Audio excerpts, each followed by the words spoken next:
Connected Conversations for Creatives, a place for creatives like you to learn, grow, and connect. I'm your host, Jennifer Carr. Imagine weaving tales that transcend words, where art meets narrative to form a unique storytelling alchemy. Our guest today is a master of this craft, a true luminary in the realm of comic book creation, crafting characters that leap from the page, worlds that pulse with life, and stories that linger long after the final panel. Today's guest is an architect of dreams, a maestro of ink and imagination, and a trailblazer in the world of comic book creation. What's more, her journey is a fusion of artistry and entrepreneurship. With a twist that sets her apart, and on the stage where dreams take flight and possibilities are limitless, she's harnessed the dynamic power of crowdfunding to launch her creative visions into the world.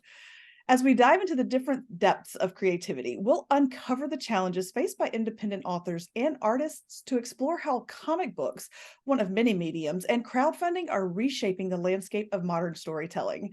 I'm excited to introduce a visionary storyteller who defies convention by painting her tales with a palette of mediums from inks to pixels, Corissa Grant. So welcome to the show. Thanks for having me on. That is like the best introduction I've ever had in my life. Well, you should just put it everywhere. Be like, look, this is me. I'm like, is this me? Because it sounds awesome. I'm gonna it's you. Like hire you to do like a trailer for an advertisement, because you were just like, if I ever come out with a movie, you're gonna do the trailer. Like it'll be like perfect. Like, I'm in. Let's do it. Yeah. All right then. I sound awesome. Thank you. You are awesome. Listen, when I looked at your stuff, I mean, I emailed you back immediately. It was like, this is hysterical. Like, this is fantastic. And I saw like this much of it. And so I was like, yeah, no, this is going to be awesome. Yeah, no, it's a very long story. Okay, well, tell us who are you? How'd you get there? Where'd you go from? All that. So I am Corissa Grant. I created Worthy Chaos. I am the writer and creator. I hired an artist who is phenomenal, Jonas DaCosta. This is his first paid job. This is my first comic thing, so it worked out really good. How it all started was I was a role player. So I'm not sure if you know what a role player is, but I was an online role player. If you know Resident Evil 2 at all, I was Claire Redfield for 15 years. During that time, I came up with the idea for an angelic weapon that had the power of souls. So it was really weird. I can't remember the exact moment, but I remember reading about this angel called Ramel, who used to judge the souls on Earth and bring them to heaven. And my brain's like, well, what does he do? Just put them in his pocket? Like, it was kind of like a joke. So I'm like, I'm going to create this little device that he stores all these souls in, and this weapon contains these souls, but if anyone else gets the hand on it, it's got all the power of souls. So it's a very powerful weapon. And so I held on to that idea for 11 years. And then I met my co-writer as a role player.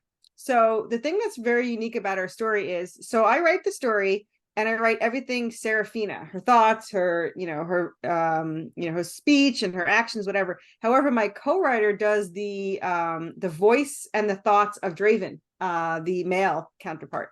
So when you're reading it, you have two different personalities that you're reading. I'm not that good of a writer. They are two different people.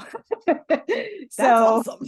Yeah. So it's a little bit different. It has a little unique, thing to it. And it's kind of cool because you could tell it reflects the writer. Like, my character talks way more than she thinks, and that would be me.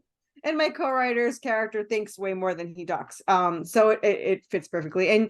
And what's nice about it is we wrote it as novels at first because it was for fun. So it wasn't intentional. And then we wound up with 11 novels, and I was like, maybe we should do something with this. So it fit really well with comics, like the way we wrote, because the way I have to write mine and then they write for Draven, it's a little, you can't really just release it as a book, Plus, I'm not gonna lie, I'm not that good of a writer. I'm an amazing storyteller, but I don't do the really fancy words and all that. It hurts my brain to do this. I could do it. I tried it for like 1 hour and I was like, forget this.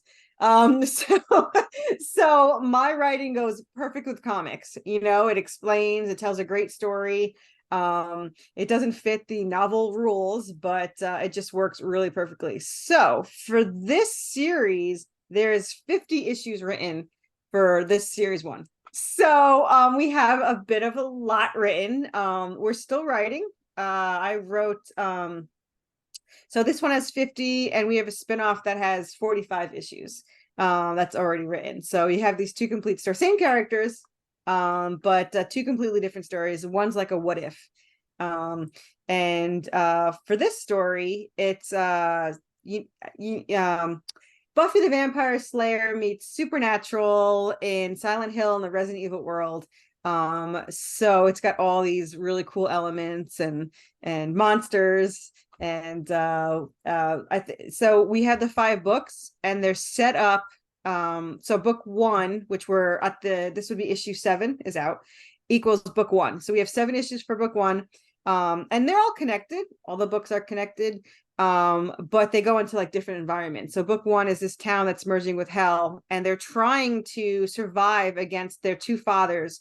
So she's an angel descendant and he's a demon descendant. So the angel and the demon are trying to get them, and they're trying to take back this angelic weapon that she was created from.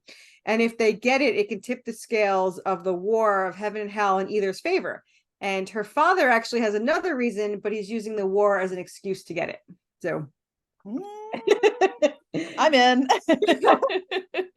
So I could say it is never boring. So like, Seriously. yeah, a lot happens, but in my defense, it's in the name. It says chaos right there in the name. I will say that the title represents her. So it started as a joke. She always feels like a burden because her angelic blood attracts like negative, creatures and monsters and everything. And she always feels bad for Draven, and Draven's like, you're worth it. You're always worth it. So she would be the worthy chaos. So that's where the name. So there's a little love story in there too. Yeah, I would say it's like Romeo and Juliet in hell. Hey, Yeah, well, they probably felt like it was hell. Yeah, I love that. I'm a romance writer, so I'm all about it. Let's get that in there wherever we can. Oh yeah, no, that's actually the underlying. Like, it's hard to say that is the the whole you can't tell people, oh, it's a romance story, but it's a horror. It's kind of hard to point that out. But what it is at its basic core is a love story, because you have these 2 soulmates that have actually lived multiple lives together, but they always forget. They have no memory of the last lives. They just always feel connected to each other. And we are working on a prequel, so you can kind of see those lives. And you can see where the weapon was created. You can see the father's feud and all that stuff. So yeah, there's a lot of depth to the story, but the main thing is these 2 people love each other so much that you get to see the limits of what they would go. What would you do for the person you love more than anything? And the limit's pretty high.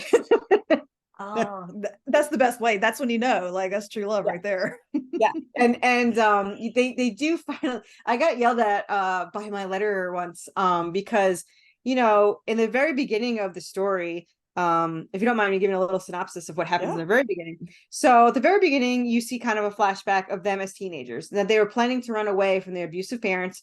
And the night they were supposed to run away, Draven had to leave to get a weapon to get her away from her father. And while he was gone, her brother was possessed by a demon and killed her parents. She walked in on it, and he turns and attacks her. So the first thing she does is call Draven and says, don't come here. My brother's trying to kill me, which of course is the first thing Draven does. Yeah. So she jumps out the back window, critically injured. Draven comes in the front door, slips on her blood, calls her name. She's outside, turns around, gets hit by a car. So now she's taken to another city where no ID, no nothing. She's in a coma for months, and he's arrested for her murder. And they give him the deal that which there are some strings that might have planned all this. But they took him and said, if you want to be trained as an assassin in our army, then you don't have to go to jail. So for 10 years, they each thought the other one was dead. And Seraphina trained as a supernatural hunter to get revenge on her brother for taking Draven away. And Draven's just off doing whatever he does. And I will give a little hint that, so when they're apart, he's a lot more deadly because they share a soul, and it's Seraphina's soul that they share. So when they're apart, like there's a time in the prequel where all of this started, and Draven actually went dark and actually got, like, he had to be taken down by angels and sent to hell, and they were separated and all this stuff. So you have this, cold-hearted killer that wants nothing to do with anything. So the angels, when Draven came closer to where she was, their soul set off an alert to all the angels and demons because he had the weapon in his hand. She had given it to him as a present. So when the angels and demons got alerted to it, they actually tricked the two of them to be trapped in the town. And then they merged the town with hell, so that now they have to try to get the weapon from them, because the weapon is pretty much useless when they're separated, which they found out in the last life because they had tried that trick and it didn't work. So now they have to be together. A weapon has to be activated, and then they can get it from her. So we had to make it more difficult for them. Well, of course. I mean, what is it without a challenge? Right. So now they're trapped in this hell town. And what I was saying before I got ADD, my letter is like, when they meet up for the first time after 10 years, shouldn't they like be kissing and like happy go lucky? And I'm like, no, they like, she thinks it's a trick because of demons. He thinks it's a nightmare. He's like, nope, I'm going to wake up and you're going to be gone. And I'm going to be all alone and suffer and blah, blah, blah. And then like 4 seconds later, they're attacked by an entire town of ghosts. So they didn't really have time to do it anyway. They actually don't even get a kiss till issue 5. And everyone's like, when are they going to kiss? I'm like, issue 5. I'm sorry. And now that we're at issue 7, 7 explains all of the hints we gave through the last 6 issues, all the things that people are like, why did they do that? And why is that happening? And why is Anubis running around destroying things? We explain why. And then we give you 100 more questions because that's the fun part of it all. But we do like explain some of the things going on. And then at the end of 7, it leaks into book 2, which is them trapped in a haunted asylum where there's ghosts, zombies, and giant salamanders on the ceiling, kind of like Licorice from Resident Evil. And now they're trapped in there and they have to find their way out. And then it goes like that. So in issues 1 through 7, it's kind of like a survival love story. They're being chased by hellhounds and zombies and ghosts and all these things. And Anubis. Anubis is very popular. This is my emotional support, Anubis. I have been called the Queen of Merch because my Kickstarter has everything, like everything. So we have Anubis plushies, we have skeleton bird plushies, we have merman plushies, zombie merman plushies. And it hasn't arrived yet, but it will by the time 7's campaign starts. We have a Hellhound plushie. So yeah. And the Hellhound kind of gives some personality to Anubis because in book 4, this Hellhound that got kicked, it used to be a leader of the pack, got kicked out by the demon. He brings a stick to Anubis and Anubis throws it and then it brings it back. So they're actually playing fetch and Anubis doesn't know what's going on, but the Hellhound's thrilled. So in the rest of the issues, the Hellhound just kind of follows him. Sometimes he's got a stick in his mouth and he's just like waiting to play. And then this whole thing, then Anubis is just like, I'm kind of busy here. But he kind of, it's kind of like his adopted little Hellhound. So they have a little personality. That's fantastic. Okay, so first of all, I love how absolutely passionate you are about your story, because that means that you are willing to invest in it. So that for starters, just thank you. Like I'm already excited, and I'm like I haven't even read the whole first one yet, and like I'm kind of thinking this is on my list of things to do this week, kind of whatever.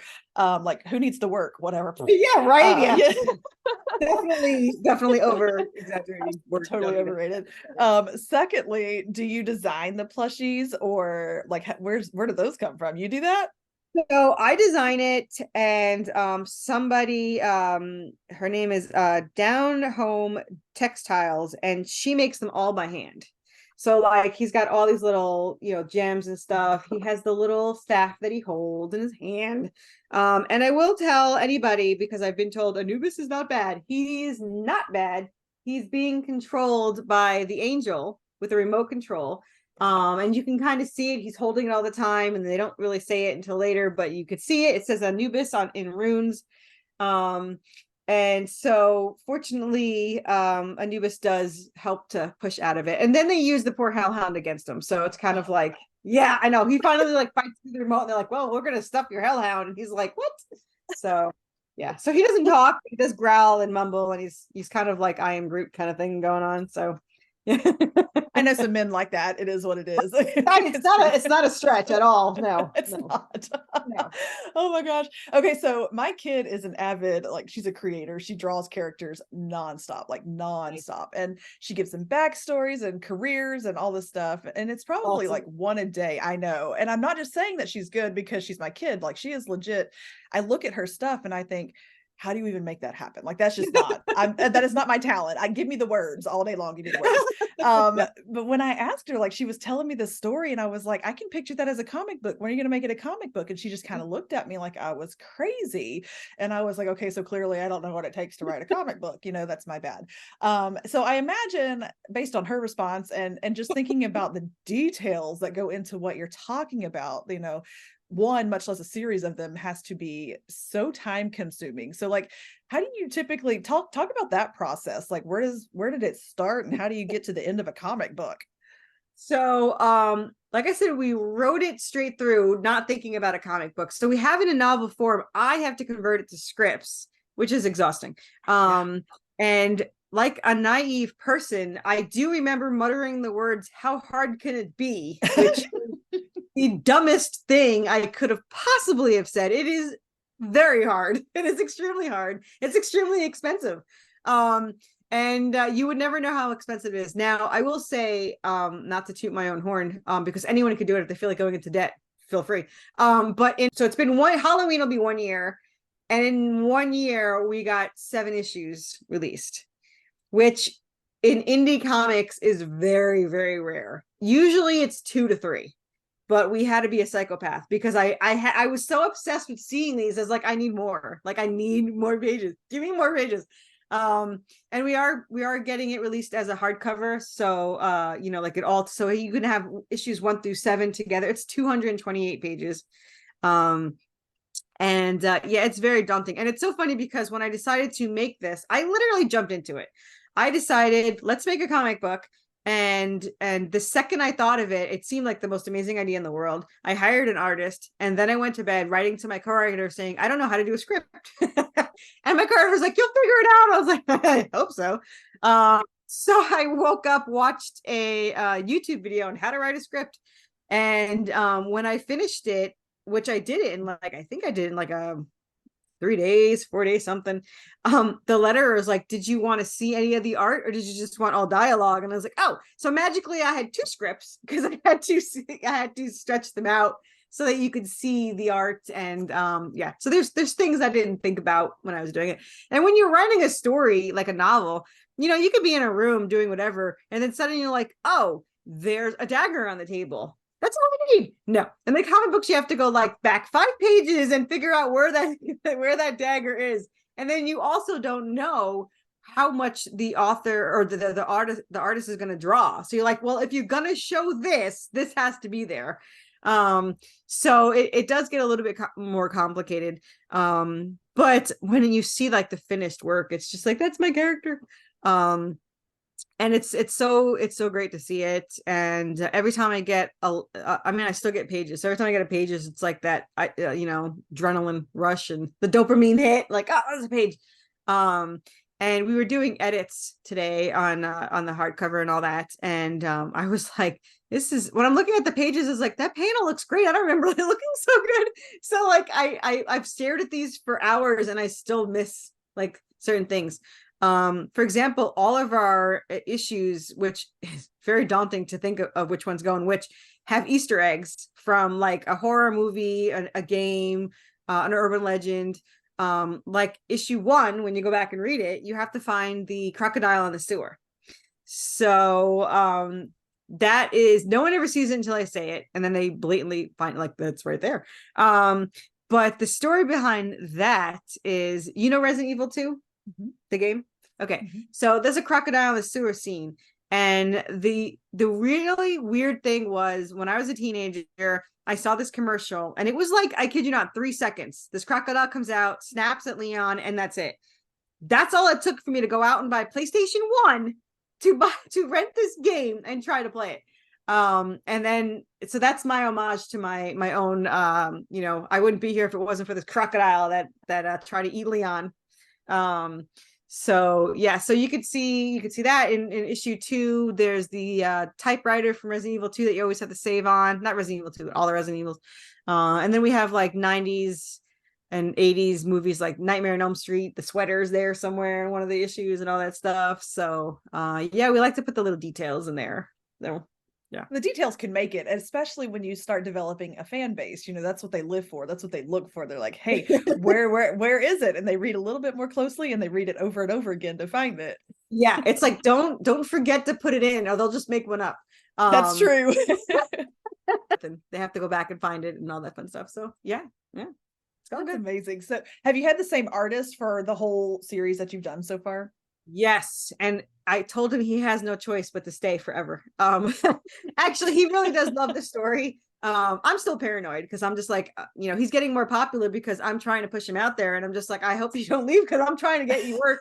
But yeah, he loves the story. He's not just a paid artist, he's part of the team, and I'm very, very lucky to have him because not only does he do it all, he's super fast. I mean, he's like, we can get an issue done in like 8 weeks. So it's like super fast. Yeah. And it's nice to have somebody that's like passionate about the story. Like he went away for 30 days and my husband's like, do not bother him while he's on vacation. I was like, fine. So like, I didn't bother him, because an idea pops in your head and you're like, oh, and they're like, no, I can't. All right, fine.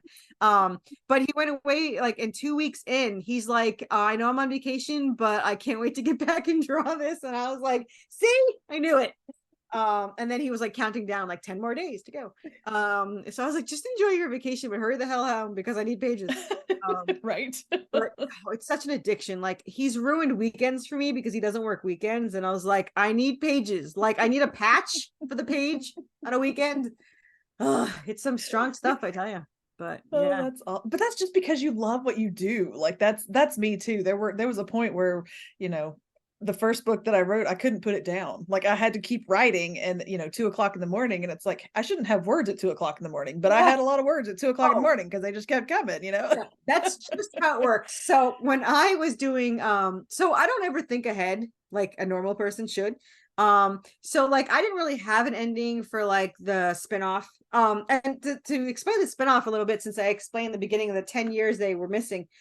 This is gonna sound really stupid. We were so in love with our characters that we felt guilty that we took those 10 years away. So we were like, what's a what if where we can get back those 10 years? So we said, what if Draven never left to get a weapon and there just happened to be a weapon near him so that he didn't have to leave? That way they can run away together. So the funny thing about it, at first it started as a joke. And I was thinking, well, how hard can it be? Again, those words, how hard can it be? They're just, whatever. But then I realized that they're still being chased by everything on the planet, but now he's not trained as an assassin and she's not trained as a supernatural hunter, and they don't even know that it exists. So you have these two teenagers and you get to see them turn into these fighters. Like she's such a wuss, no offense to her, but she's such a wuss in the beginning. She's hiding behind him, she's like, he's comforting her. She cries more, she's not a wuss, but she's definitely not the badass that she is in the other ones. So you get to see her grow, and and it's usually if he's in danger, that she starts to have, like, well, I need to do something, or she jumps in the way or whatever. So you could see her grow from this wussy little teenager to like, and since they're never separated, their powers actually come out sooner because they never break that bond, and they start slowly come out. And then it was kind of funny and not planned. I thought about this after the story ended, where the characters, like, because of the time difference, which you think again wouldn't matter, but 10 years is a long time. So there's enemies in Redemption that are allies in the other one, and there's allies in Redemption that are enemies in the other one. And it wasn't intentional, it was just kind of the way it kind of played out. So when I got to the end of the book 5 of the spinoff, I hadn't come up with an idea yet, and I usually don't even bother thinking about it until I sit down. But at 2 a.m. I suddenly had this really awesome idea. And I'm like, should I get up and write it? I don't know if I should get up and write it. I'm going to go up and get up and write it. So I actually got up and write it, and I wrote like 6,000 words. It was like this really cool story. And it was kind of like from the dream, but not from a dream. It was really weird. And then that was like the week of ideas, because the next day I woke up and I added to it, and it wound up being 8.5 thousand words for the ending. And then the next day I had a dream vision, whatever, of the series 2 start of chapter 1. And I was like, I didn't even think of doing the series 2. I don't know what I was going to do. So that was like the week of ideas. So it was like very awesome. I was like, could you just do it at 2 a.m.? Like, is that so hard and it was always on a day I'm working. So it's not like I could wait, get up, write all day. No, I have to do it now, or you have to wait all day. So yeah, it's man. And then by the end of the week, your brain is like jello, and you're like, nobody talk to me because I will not make sense. Yeah, my mother saw me in an interview, and she's like, "Are you okay?" And I was like, "I'm just really tired." I will be. Yeah, I will be okay. I will be. In 7 years, when this series is done and the next one starts, just for me to start over and do it all over again. Start over again, because it was so funny, because my art, I might have to wait for him to do it, but my artist is like, I was kind of joking. I was like, oh, it's too bad you can't do spin-off, because I really love his art and blah blah blah. And he's like, why can't I do the spin-off? I was like, because this has 50 issues. 50 issues. It's about 7 years of work. And I'm already writing series 2, which is 10 issues in. So by the time 7 years go by, you'll have like series 3. So you're probably stuck doing this for a while. But we'll see how it goes. Right now he has 100+ issues, depending on how it goes. But wow, that it's is crazy. wild. Like creators think I'm crazy. Like, we have a really, really, really great indie community. They support each other, they back each other. But I've only been doing this 9 months, and these guys, or almost a year, and these guys have been doing it for I was gonna say centuries. That's a little exaggeration. They've been doing it for years, and now they're taking ideas that I came up with. Like, now they have plushies. They add, like, my tier for Kickstarters. A lot of people don't have issue 1. They just have the current issue or a catch-up tier. And I'm like, for new people, I don't want them to buy 7 issues if they don't know. Which a lot do, which I'm like, that is awesome. But I have like issue 1. If you just want to buy issue 1, you can buy issue 1. So they're taking those ideas, but yeah, so they're very supportive, and I'm very lucky to have them. I've been made fun of, and again, in a nice way. I'll be on like an interview with like these creators, and they said to one person, "Oh, you're in issue 7. That's amazing. Most indies don't get to 7. How long has it been?" He said 5 years. And then they get to me and they're like, "What issue are you on?" And I think at that point it was like 5. And like, "Oh, how long have you been doing it?" And I was like, 5 months. They're like, "Wait, what?" So, and I was like, "If you go into debt, you too can have 7 issues out." But yeah, I mean, like you said, you have to be passionate about it, because I work 5 times harder for this than the business I started. So it's like, I got to work all the time. It's ideas all the time. I have to do the scripts all the time, and I love it though. And it never, I think I pretty much sleep, breathe, talk, think, dream, whatever, read, write, everything for the story that you could possibly do. I do it nonstop.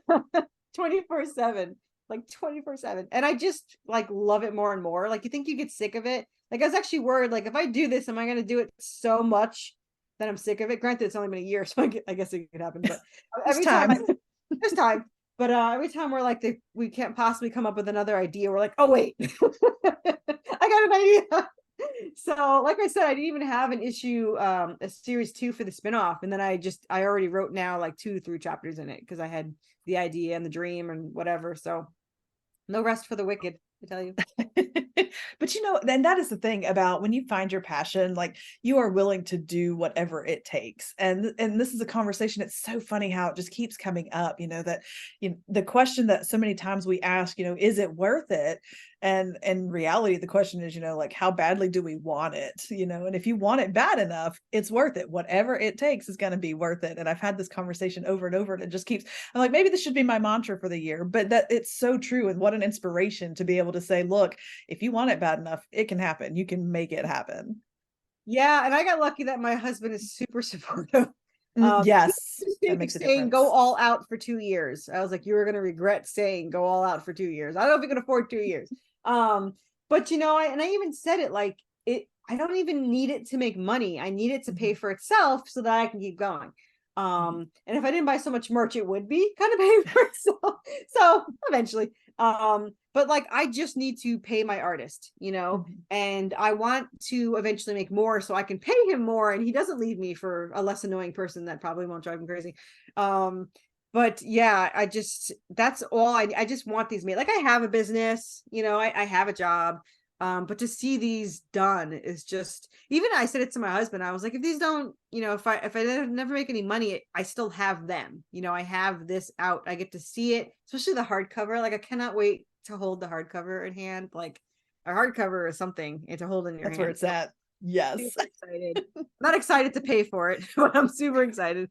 You have to buy 500 at a time. So it's like, Yeah. yeah. So we're gonna find room to put those somewhere. Get But a yeah, whole storage unit.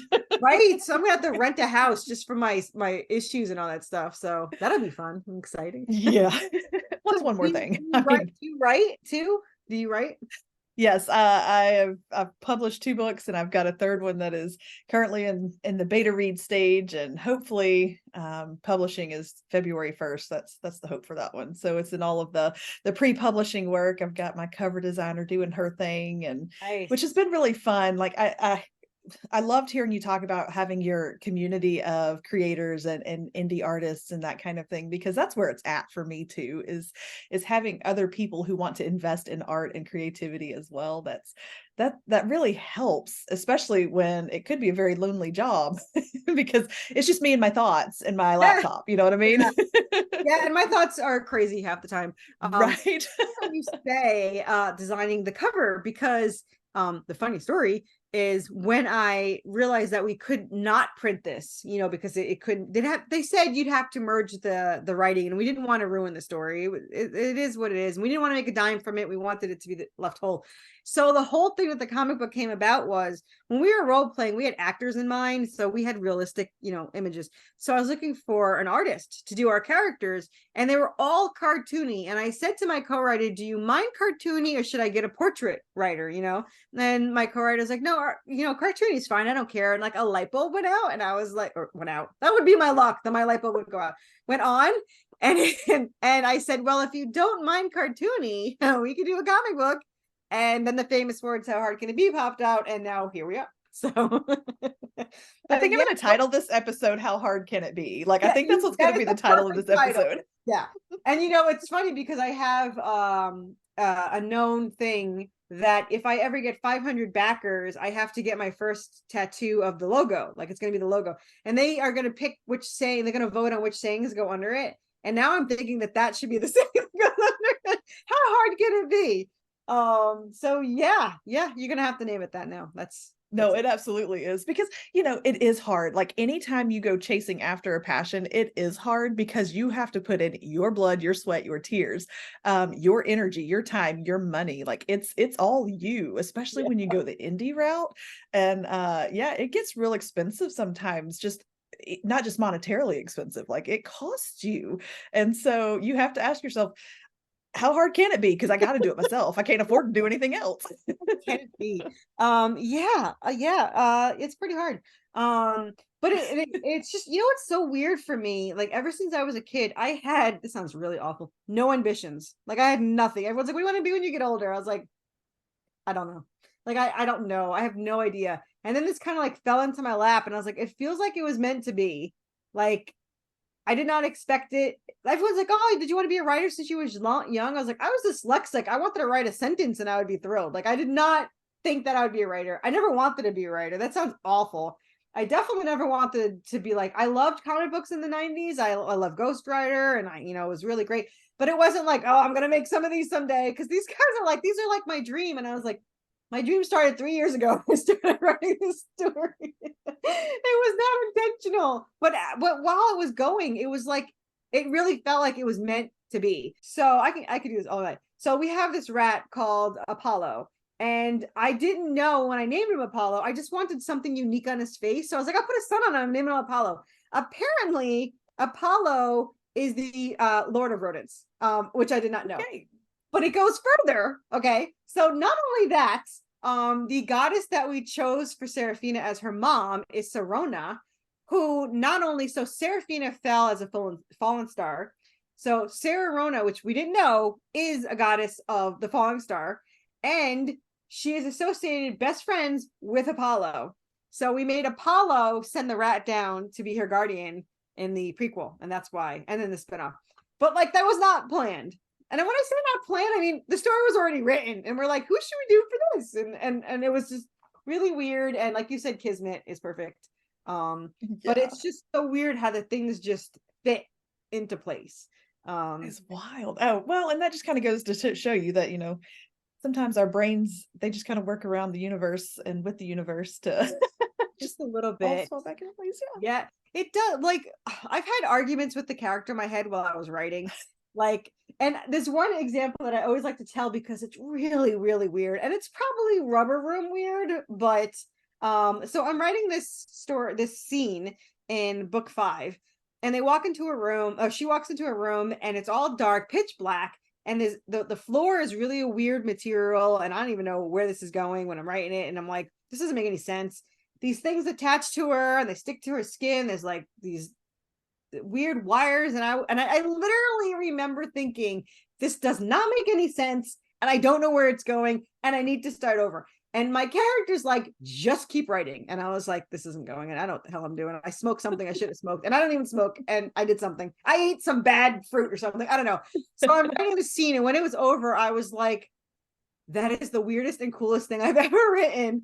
And I sent it to my co-writer, and my co-writer is like, where the hell did you get that freaking idea? It's awesome. And I was like, I have no idea. Bad fruit? I don't know.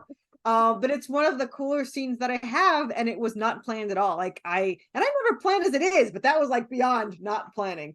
So we used to joke that we're just like the prophets, and the characters are like in charge, and like they lived in some other dimension, and they're just using us as vessels to write their story.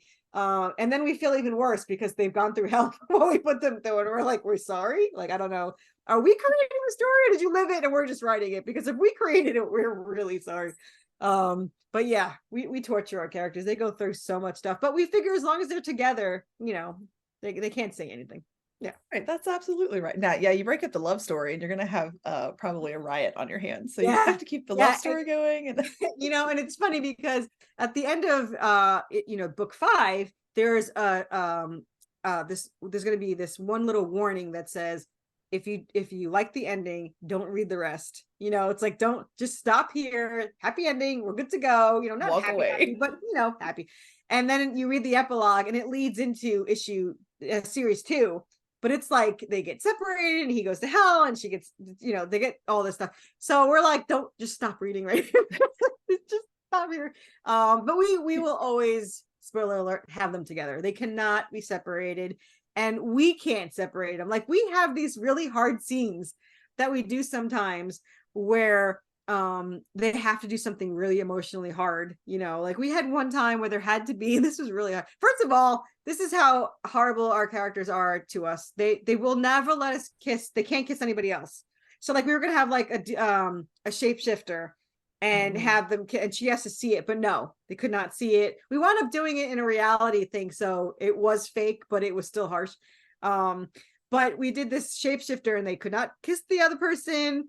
And it was so harsh because this character that looks like the character is like telling off the other characters, like, oh, I never loved you, I lie when I didn't say it, blah, blah. And it's like, we're like, that's so heartbreaking. We're like, we have to fix it. We used to say that if we stop writing in the middle of it, you have to fix it. You have to finish writing the scene and fix it. So there was like one or two times that my co-writer could not write for like weeks, and I'm like, you have to fix it. Like, my character is not happy, you have to fix it. So yeah, it's torturous sometimes. It is. And what we put our characters through sometimes. Oh my goodness. Yeah. I had in my first book, the first 2 books go together, they follow each other. And the first book, I may have done away with a very main character. And even my dad called me when he read it and was like, we need to talk. And I'm like, oh, what? And he was like, I'm reading and I just got to. And I was like, oh, I'm so sorry. And he was like, bring him back. And I said, I can't do that. Like, the book is written at this point. And so when I started book 2, he was like, bring him back. And I was like, that's not how it works. He's dead. Like, but it is what it is. And honestly, like I cried the first time I wrote it, and I cried the second, third, fourth, 15th, 50th time that I read it, because they're part of you. It just is what it is. You're connected to those characters. You were writing a story where there is a part where she dies and he has to fix it, but we even knew it was going to be fixed, and we cried reading it. Like, we knew Mhm. what was, we had it planned, and we're just like, my cord is like, I need a minute. Like, I'll get back. I'm taking a break. I need a minute. I'm like, I can't see the screen. I'm Yes. crying. I was like, we know how it ends. She's like, yep. Just need a minute. So yes, they're Oh. part of us, and I can't believe you did that. Your father has every right to be pissed off. Listen, okay, so I was in a Facebook group. This is just kind of a funny story. And I was in a Facebook group. I was the author of the month or whatever. And one of the girls in the group, she was like, I'm reading it and I just love him. He's just so sweet Oh, and kind-hearted. And I screenshotted it and sent it to my dad. And I said, should I tell her? And he said, let her find out the world sucks like the rest of us, you know? and no one knows this unless they read the prequel. So poor Apollo here is in the prequel, but he's not in the redemption because he's killed right before you see the scene that you see. So, but he's in the spinoff. So we saved him in the spinoff, and there's a part in there where you think he's dead too, but he's not. It was a trick, like they switched him. But it was like, cannot kill the mouse twice. It's like you can't get her out. And she has no pets in redemption, and like the other one, she gets the hellhound in the spinoff. And it's so funny, it was again not planned, and the hellhound in the redemption was not in the novel. I added it because while I was writing the spinoff, I loved the hellhound. I was like, well, now I gotta add it to the other one. But in the spinoff, she's like dragged to hell and by the father, and he tells the hellhounds don't let her leave. So she's trapped by these hellhounds, and this one hellhound comes up to her and licks her hand, and she's like, are you tasting me or you want to be pet? Like, which is it? And he wanted to be pet, so she's like, all right. So then he's the one that protected her and all this stuff. So I loved him so much that I had to put him in the spinoff. I mean, I had to put him in the redemption. So he wasn't in the novels, but I can't figure out how to get his name in redemption because in the spinoff, she names him. So I don't know. I've never heard of this gem, so you probably never heard of it. And I'm probably saying it wrong, but it's, from what my understanding is, like, it's called Crocolite or something like that. And what it is, it's this really gorgeous red gem. But if you handle it too much, it's poisonous. And hellhounds are poisonous if they bite angels. So she calls him Croc for short. Oh. So I'm like, well, how do I get her to name him that in the spin-off? Because in the redemption, she doesn't want anything to do with the hellhound or Anubis. But eventually they do talk, but I need to have her say a joke or something somewhere in book 2 where she's like, oh, that thing's like Crocolite or something. Just to get the name out there. Because I've been calling him Croc and nobody knows what the hell I'm talking about. And they're just like, oh, is this like part crocodile? I was like, no. But I was trying to find something because he's red and gorgeous. I was like, what would she name him? Like, what would you name him? And then when I found out that this gem is toxic if you hold it too long, I was like, oh, well, yeah, it's got to be that. Perfect sense. Yeah, right. I hate naming things. I'm not gonna lie. I mean, that is so hard. I was talking to somebody last week, I guess, so we were talking about naming characters, and I'm like, I keep using this. I want to use the same 4 names. Like, they're the ones that pop into my head, and I'm like, I can't name them that. I've already got it. That's a whole different book. You know, I hate it our too. worst ones is they always have the same first initial. We're like, stop using the A or stop using S or D. Like, just stop. We have like 4 S's and 4 D. Like, stop using the same 4. So we're trying. And then when we were trying, we actually wound up naming it the same initial that we weren't using before. So, yeah, of course. yeah, right. I mean, and Seraphina's name is actually kind of a hint towards, I don't know if you know, a seraphim, which is the highest level of angel. So she's Seraphina, which is the a hint that she's more powerful than they let on. But it's so funny because we started this a motif, I guess you want to say, where, and I don't know why it started or how it started, but no one else can call her Sierra but Draven.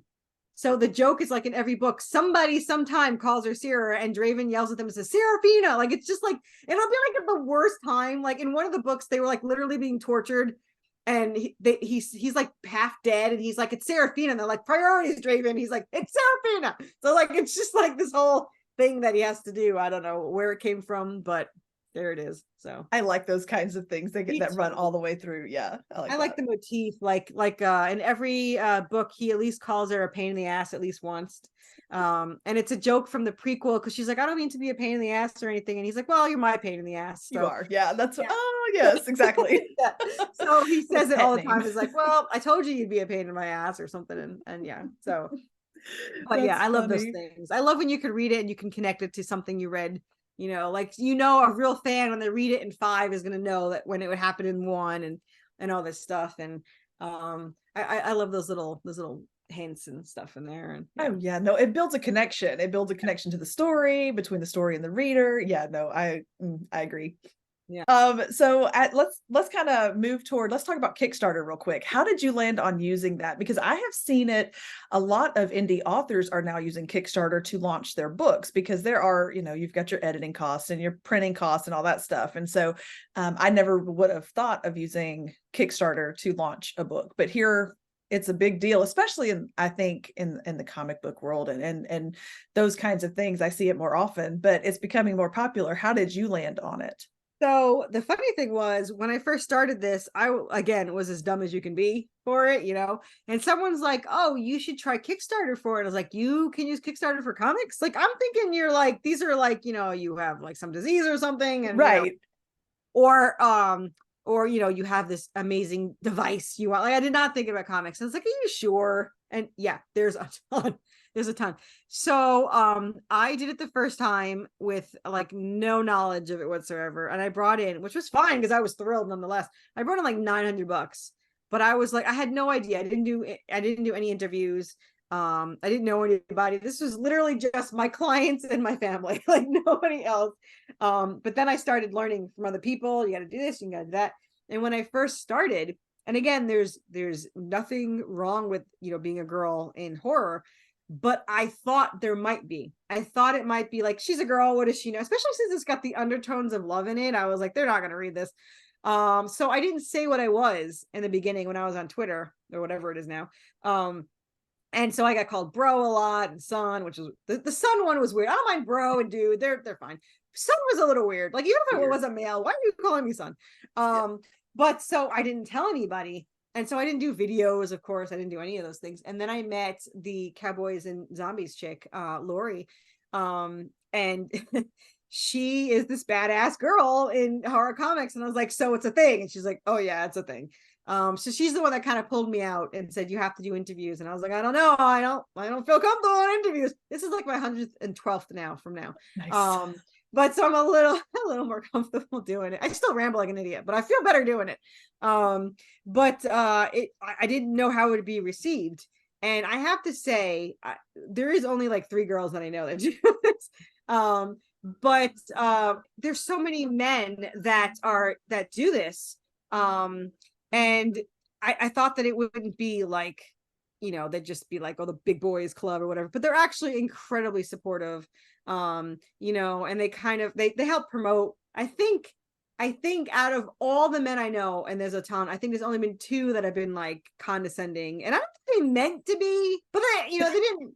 But like, I don't mind advice, but they're so mean when they kind of do. And again, I don't think they mean to, but they're just like, oh, this is the, your Kickstarter. When I first did the Kickstarter, like, this is the worst Kickstarter I've ever seen. You got to have, not all these words first. You have to have the pictures first. And I was like, I'm sorry, you're illiterate and you can't read. I don't know what to tell you. So like, those 2 guys, like I said, they meant well, but yeah. And again, I love advice. I mean, I was new, right, but there's ways to give advice. Yeah. And there's ways to not give advice. Especially not on the air in front of people with other guests there. Yeah. But he's since made up for it by stroking my ego and saying I'm good at stuff. So fine, whatever. But when it happened, it was kind of like, why are we doing this? And my friend Lori called him out on it. She's like, she didn't ask for you to mansplain things, and you didn't do that to the men's Kickstarter, and blah blah blah. But as far as like men in it, they are all amazing. Like, they are just very supportive, and they treat you like one of their own. And I got really lucky because I really do love the indie community. And someone once asked me, I think it was my in-laws, were like, don't you feel like there's a lot of competition? I was like, no, because they're all supportive. Like, we all back each other, and so we're there to, help the other person and to share the link and stuff. And I probably wouldn't have as many followers as I do without them. So it might be pity fines. I don't care, but it works out really well. Yeah. So your Kickstarter, it starts October what? Yeah. October 3rd. October 3rd to Halloween. So Halloween ends because the very first Kickstarter I ever had started Halloween. So we're ending it. So it starts October 3rd. So that's this week. And so we can head over to Kickstarter. So we'll head over to Kickstarter this week and make sure that we are like biggest package available. All of us. That's what we need, right? All the plushies. All the things. You need all the things. And we have a ton of things. You know, the plushie hellhounds are going to be new this time. We still have the skeleton birds, and we have Anubis, if he's still available. We only have 2 left of Anubis. We have 2 left of the skeleton birds, 1 left of the zombie merman. Our little petticoat, who's not even in the story yet, but I was making the other ones. I was like, well, I have to make him too. So we only have 1 of him. But we also have handmade statues. We have a new one, hopefully for this one. And it's going to be Anubis with the hellhound. So one's for me, of course. Of course. I have to test all the statues and merchandise. Obviously. It's so funny because I had somebody the other day to be like, you're super new. Why would you buy all this merch? It's like, I wanted it and now it's tax deductible. That's right. Why do I do anything? Why do I do anything? It's because I wanted it. I even said, like, if I was absolutely rich, I would just release these for free. Like, I just want everyone to read them and I want to read it. And that's pretty all there is to it. But yeah, all the merch is mine. So oh, that's fabulous. I love it. What else do you want us to know? What else do you want to talk about? I want to know if you're going to do a Kickstarter for your next book. Okay. I'll help you do it. Hey, I'm in. Let's figure that out. I struggle. Like I did. So my very first book, it was just like me and TikTok and Facebook, and we got along just fine. It was whatever. Growing pains out the wazoo. You know what I'm saying? Yeah. I'm still growing and I'm still painting. Yeah. Right. And like I don't know what I still don't know everything that I'm supposed to do, but I was like, you know, Google was my friend, and so right? Blog posts, and I was just like, how hard can it be? So, yeah, that's definitely, so, you know, I kind of, yes. And I just kind of stumbled my way through it and was like, okay. And it did fine. Book 2, I was a little more prepared. 1, I was more focused on what can I add along with it. In book 2, it's a story of there's a message of hope and family kind of thing. Like there's a big focus on foster care and adoption and family. And so I, alongside that, was like, we're supporting a local foster care or a national foster care community kind of thing. You know, it's just like, it's something that encourages people. So, and it's been a huge part of our family and our lives and my whole life. And so, and so it was just kind of one of those causes that I was connected to personally. And so that also kind of helped, but I did pre-orders this go around, and it was better. But it's still hard because you're like, you know, what is it that people actually want? What is it they want to connect with? You know, do they want, you know, more than a bookmark, or do they want, because it's not nearly as flashy as a comic book, right? Like, so it's a lot harder. Like I have to say, because my artist says, oh, your stories, why they come? I was like, no, they come for the art. They stay for the story. So I need the art. But yeah, you know, what you could do is even though you already released it, do a Kickstarter for book 1. And just start with book 1. I tell this to everybody. You literally have nothing to lose. Like you have nothing to lose. Kickstarter does not cost anything. If you literally raise like $5, you got $5. There's literally no reason to not do it. The rewards is tougher. Like what would you do? Obviously plushies, but I mean, you know, but like I do prints and stuff, but it's a lot easier for comic books. It's like, you know, I have shirts and stuff and all that stuff, but I've seen novels do really well too. So, you know, but yeah, you have nothing to lose. So, and you already have a fan base. I'm still growing that fan base. I'm still trying to make them totally, absolutely addictively obsessed to it like me. So one day. Right. That's what I keep telling myself. I'm like, we're 2.5 years in, right? Like one day it will be there, it will happen. And I'm just waiting for it. I think one of the things that I have looked into Kickstarter for is affording a screenwriter. I had a screenwriter approach me about turning book 1 into a TV series, and like that costs time and money, right? Like that's one, I can't write my own script. Like it's a totally different form of writing. Yeah, it is. It's not like a novel. I can do the script one, but I can't do the novel one. So I absolutely, yeah, it's different. Yeah, like it's so different. And my husband was like, why don't you just write your own? And I just kind of laughed. I was like, that's cute. I love that you have that kind of faith in me. We need But t-shirts called "How Hard Can It Be?" So like that's what we need. But maybe we'll just rename the whole podcast and we'll just co-host it together. How hard can it be? How hard can it be? I am perfectly fine with that. We can promote other people's stuff while we promote our own stuff. How hard can it be? How hard can it be? Yeah. So let's go back and make sure that everybody knows how to connect with you and your work. People. Same show. Still here. Yeah. So side note, I have a live Kickstarter. I have a comic book. It is a Romeo and Juliet in hell story. We have our strong men and strong women, and they rescue each other all the time. In fact, he gets taken in issue 6. So she does have to go rescue him. So, but yeah, go to Kickstarter and search Worthy Chaos. And then also we're on X, whatever the hell it's called. I don't know. It looks like a porn site, but whatever. Twitter, X, formerly known as Twitter, I think. Yeah, formerly known. Yeah, I like that. We have 5.3 thousand followers on there. I'm pretty sure that only the same 20 people retweet my stuff, but whatever.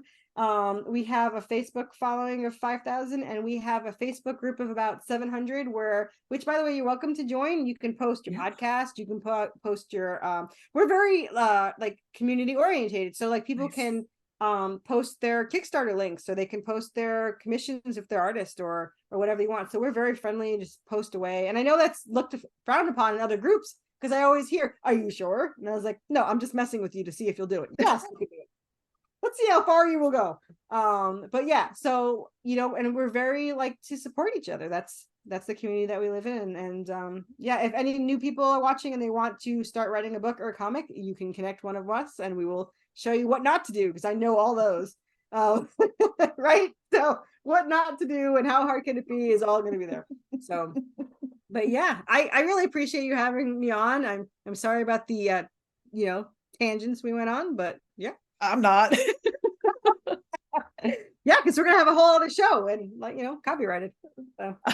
I'm seriously, like I think there are a lot of big topics that we covered that had to do with art, that had nothing to do with art, and yet somehow it all came back together. It's been a very famous thing that I used to do, where we will talk for like 2 hours, and then we'll be like, "How did we get on this topic?" And we have to trace back what we talked about that went into that little rabbit hole that went out the other side and became whatever the heck. Yeah, we could trace it back. We're all connected, people. We're all connected. That's right. That's absolutely right. We got to that topic, and we'll probably do it again. So I hope so. I really do hope so. But thank you so much for hanging out and having the main conversation, and thanks for the tangents too, because I mean I'm here for it. Anytime, man. I obviously love to talk. So that works out good on a podcast. I used to think that was a horrible thing to ramble, and all the podcasters are like, the more you talk, the less we have to come up with something to say. So then I am definitely your guest. I'm good to go. You're in the right place. I'll come back on and talk about nothing or something or anything, and all three at once. I have that ability to talk about all three at once. So I love it. No, you make my job easy. Well, everything will be in the show notes, and so everybody will be able to find you.